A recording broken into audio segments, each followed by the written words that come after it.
तो या तो फिर वो भी झूठ बोल रहे हैं। अगर हम पे अगर आरोप लगा रहे हैं कि कहाँ से लाएंगे, तो ये उन पर भी सवाल उठेगा कि कहाँ से लाएंगे। राष्ट्रीय जनता दल के लोग और माननीय तेजस्वी प्रसाद यादव जी जुमले वाले नहीं है, जो कहते हैं वो करते हैं। महिलाएं जिस तरह से महंगाई का मार झेल रही है ना, वो किचन चलाने वाली महिला को पता है कि किस तकलीफ से गुजर रही है। या किचन चलाने वाली महिलाओं को पता है कि उनका बेटा अगर आज प्रदेश में कमाने ना जाए ना, तो उनके घर में चूल्हा नहीं जलेगा। बिहार का युवा, एक एक युवा जो है, अगर आज बाहर में जाकर के खेती ना करे, धान बुआई धान कटाई ना करे, मजदूरी का काम ना करे, फैक्ट्री में जाकर के लेबर का काम नहीं करे, ये बिहार के गांव के घरों में चूल्हा नहीं जलेगा।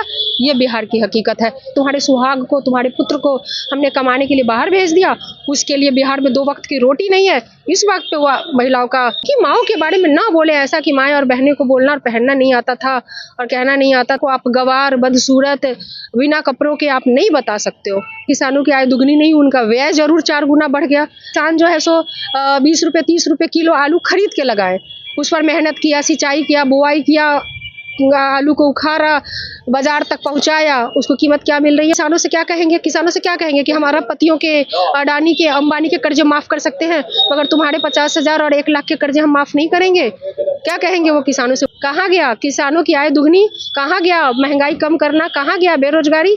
कहाँ गया भ्रष्टाचार पे लगाम? नमस्कार, मैं अजीत कुमार, आप देख रहे हैं डिजिटल दस्तक। देखिए, हमारे साथ राजद की महिला की प्रदेश अध्यक्ष रितु जायसवाल जी है। आइए इनसे बात करते हैं। मैम, ये बताइए, जो 2025 चुनाव आने वाला है, तेजस्वी जी जो कार्यकर्ता संवाद यात्रा पर निकले हुए हैं, ये वादा कर रहे हैं कि 2500 रुपये महिलाओं को देंगे, ये 200 यूनिट बिजली फ्री देंगे। क्या आप लोग दे पाइएगा? झारखंड में मिला? झारखंड में मिला? दिल्ली में कौन घोषणा किया था? अभी दिल्ली में कौन घोषणा किया 2500 रुपये देंगे?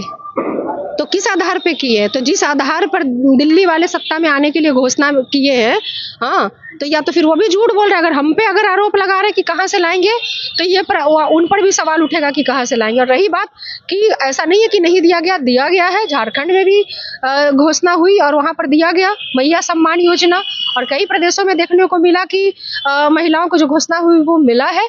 तो निश्चित तौर पर देंगे, क्यों नहीं देंगे भाई? अगर उन्होंने कहा था 10 लाख रोजगार देंगे, तो 17 महीने में 5 लाख रोजगार देकर के नहीं दिखाया ना। तो हम लोग जुमले वाले नहीं है।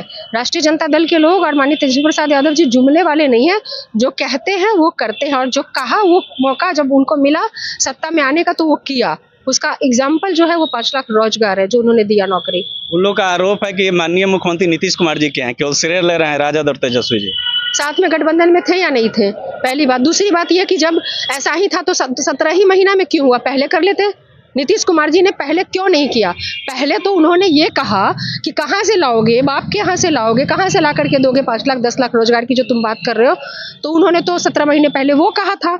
और जब 17 महीने पहले जब आपने वो कहा और 17 महीने में दिया गया, तो ये किसने दिया और किसके दबाव में ये सब हुआ, ये तो जनता देख समझ रही है ना भाई। जनता ने सुना है ना वो स्टेटमेंट कि कहाँ से लाओगे पैसा। ये भी आरोप लगाया जा रहा है कि जो तेजस्वी जी गांव-गांव घूम रहे हैं, चुनाव को लेकर घूम रहे हैं, चुनाव के पहले कहाँ थे? उनको अपनी याददाश्त मजबूत करने की जरूरत है। पिछले साल भी वो निकले थे यात्रा पे। पिछले साल लगातार, हमको नहीं लगता है कि वो घर में बैठे हैं, लगातार उनकी यात्राएं चल रही। पिछले साल हो, उसके पिछले साल हो, लगातार वो जनता के बीच में जाते हैं, लगातार किसानों के बीच में जाना, उनका हालचाल लेना, लोगों के बीच में जाना, उनका हाल लेके जाना। अभी वो महिला संवाद भी साथ साथ कर रहे हैं, कार्यकर्ता संवाद के साथ साथ हर जगह उनकी महिला संवाद भी चल रही है। तो भाई वो नेता है तेजस्वी जी, जो सिर्फ जिनके युवावस्था में जब उन्होंने कदम रखा था, जिनकी मूछ की लकीरें भी हल्की हल्की आनी नहीं शुरू हुई थी, उस वक्त से वो राजनीति में है, जनता के बीच में है, जनता के और बिहार की तकलीफ को वो समझते हैं। तो इस वजह से वो यहाँ पे है।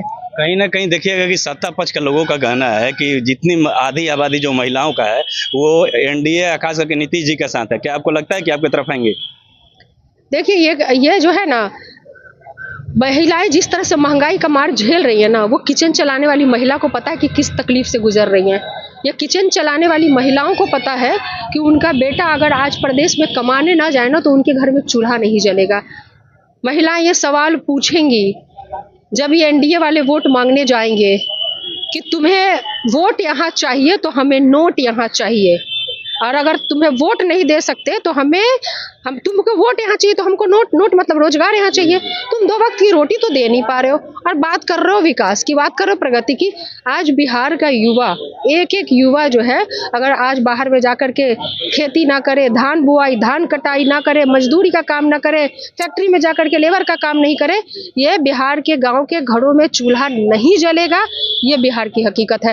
किस आधार पे जाके वो महिलाओं को खुश करेंगे कि तुम्हारे सुहाग को, तुम्हारे पुत्र को हमने कमाने के लिए बाहर भेज दिया, उसके लिए बिहार में 2 वक्त की रोटी नहीं है, इस वक्त पे वो महिलाओं का वोट जीतेंगे? नहीं जीतेंगे। झूठ की चीजें नहीं चलेंगी। अभी हाल में देखिएगा कि जो मुख्यमंत्री महोदय जो प्रगति यात्रा पर निकले हैं, बयान दिए थे, महिलाओं को बोले थे कि 2005 के पहले क्या महिलाएं रात में निकल पाती थी, क्या ऐसा कपड़ा पहन पाती थी? भाई उनका तो कहना है कि महिलाएं कपड़े नहीं पहनती थी, सुंदर नहीं दिखती थी, बोलने नहीं आता था, तो सारे विश्व गुरु और ज्ञान वही दे करके बैठे हैं। जिस इंसान को, मतलब आप सोचिए कि हमको किसी के बारे में कहना नहीं है, मगर उनको भी जिन्होंने जन्म दिया होगा भी 2000 पहले ही जन्म दिया होगा, तो सबकी माओं के बारे में ना बोले ऐसा कि माएँ और बहनें को बोलना और पहनना नहीं आता था और कहना नहीं आता था। इस तरह की चीजें शोभनीय नहीं है, असभ्य तरीका है। आप महिलाओं को सिर्फ चंद वोटों के कारण 2005 के पहले की महिलाओं को आप गवार, बदसूरत, बिना कपड़ों के आप नहीं बता सकते हो, नहीं बता सकते हो। आपको कोई राइट नहीं है कि सेक्स एजुकेशन के नाम पर आप घटिया शब्दों का चयन करो, इस्तेमाल करो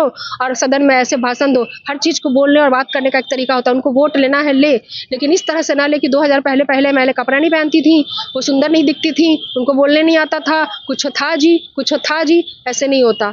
आज देखिएगा मैम कि माननीय प्रधानमंत्री आज यहाँ बिहार दौरा पे आए हैं भागलपुर में, इस पर क्या कहिएगा? वही मायने आए हैं तो हमने सुना है कि कह रहे किसानों को सौगात देंगे, तो सबसे पहले तो उस बात का जवाब दे कि जब उन्होंने कहा था कि 2021 तक किसानों की आय दुगनी कर देंगे, हम तो देख रहे किसानों की आय दुगनी नहीं, उनका व्यय जरूर 4 गुना बढ़ गया। आज मैं खुद गांव में ज़्यादातर मेरा वक्त बीतता है, मैं पूर्व मुखिया रह चुकी हूँ और गाँव में ही मेरा ज़्यादातर वक्त बीतता है। मैंने देखा किसान जो है सो 20 रुपये 30 रुपये किलो आलू खरीद के लगाए, उस पर मेहनत किया, सिंचाई किया, बुआई किया, आलू को उखाड़ा, बाजार तक पहुंचाया, उसको कीमत क्या मिल रही है? 12 रुपये, 13 रुपये, 14 रुपये। और जब लगा रहे थे तो वही बीज वो खरीद रहे थे 20 रुपये के ऊपर, किसी को 20 रुपये मिला, किसी को 25 रुपये मिला। तो लगाने का कीमत देख लो आप, यानी कि क्या था। और अभी जब वो बेचने जा रहे हैं तो उसकी कीमत क्या है? तो यहाँ आय तो नहीं बढ़ा, व्यय जरूर 3 गुना बढ़ गया। तो इसका भी जाकर के किसानों से क्या कहेंगे? किसानों से क्या कहेंगे कि हमारा पतियों के, अडानी के, अंबानी के कर्जे माफ कर सकते हैं, मगर तुम्हारे 50,000 और 1 लाख के कर्जे हम माफ नहीं करेंगे? क्या कहेंगे वो किसानों से? मुंह ही नहीं है उनको बात करने का। जो अपने वादों पे खरे नहीं उतरे, 2 करोड़ रोजगार कहाँ गया? क्या बोलेंगे? प्रतिवर्ष 2 करोड़ रोजगार कहाँ गया? किसानों की आय दुगनी कहाँ गया? महंगाई कम करना कहाँ गया? बेरोजगारी कहाँ गया? भ्रष्टाचार पे लगाम क्या बोलने आएंगे? देखिए हमारे साथ राजद की महिला की प्रदेश अध्यक्ष रितु जायसवाल थी। ये क्या बोली, पूरे बात को आप सुने। ये बात कैसी लगी, आप अपनी प्रतिक्रिया कमेंट बॉक्स में दें। धन्यवाद।